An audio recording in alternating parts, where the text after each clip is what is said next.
وأقول في القرآن ما جاءت به آياته فهو الكريم المنزال وأقول قال الله جل جلاله والمصطفى الهادي ولا أتأول. The first question, if we remind ourselves, the first question was, what is the first thing that people have to do?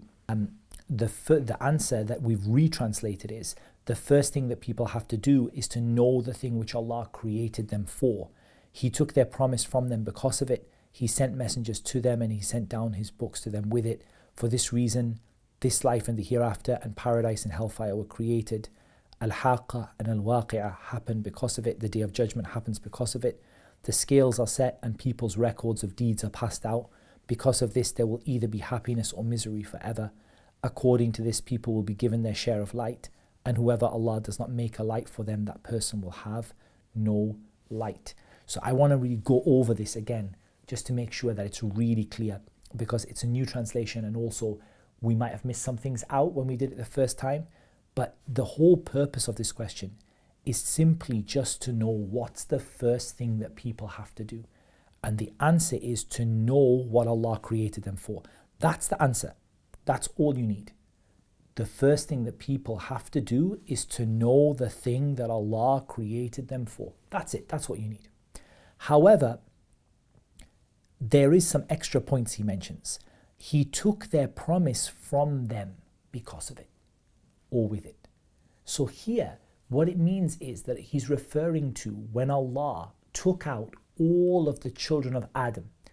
When Allah created Adam, Allah took out from Adam, and it came out from Adam, all of the people who would ever be born. Allah made them come out, everyone who would ever be born, from all of the human beings. And Allah made them testify, Alastu bi rabbikum, am I not your Lord? They testified. They testified. They agreed to that, and they admitted that Allah was their Lord and nobody deserved to be worshipped except Him. So that's what He means when He took their promise from them because of this. He hasn't told us what it is yet. That's the second question. So again, if you're finding this confusing, the key thing is just to focus on the first sentence. The first thing people have to do is to know the thing that Allah created them for. But there's some additional information that Allah took a promise from the children of Adam. And what that means is that Allah, when Allah created Adam, Allah brought out from Adam all of his children. Every human being that will ever live, Allah brought them out. And Allah brought them out, and this is when Allah created Adam. This is before He put them on the earth. This did not happen on the earth. This is before. Allah took them all out. And Allah said to them, Alastu bi rabbikum, am I not your Lord? And they admitted to this. They agreed to it and they admitted to it. He sent messengers to them and books to them with it.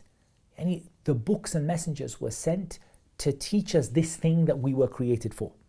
So if the person asks you, why did Allah send books and messengers? To teach us the reason we were created for. That's why Allah sent down the books and the messengers. This life and the hereafter and paradise and hellfire were created because of it. Why does paradise exist? Why does the hellfire exist? Because of this thing which the author is going to tell you about in the second question. Why does the Day of Judgment happen? The Day of Judgment is going to happen because of this thing the author is going to tell you about. Why are people's deeds weighed up? Because of it. Why are people receiving a book in their right hand with all the good things they have done, or in their left hand? Why is that happening? Why will some people be happy forever and some people be miserable forever? They will be happy and miserable because of this thing which the author is going to tell us about in the second question. And how or on what basis does Allah share out His light and give light to people? Based on this. So this is all telling us the importance of it. He hasn't told us what it is yet. He's just told us it's so important that Allah took a promise from the children of Adam, that Allah sent messengers, Allah sent books, Allah made the Day of Judgment, paradise, hellfire, this life, the hereafter, the weighing of your deeds, the records you receive in your right hand or your left hand, the sharing of light, happiness forever or misery forever, all of it happens because of this thing that the author is going to tell us about in the next question.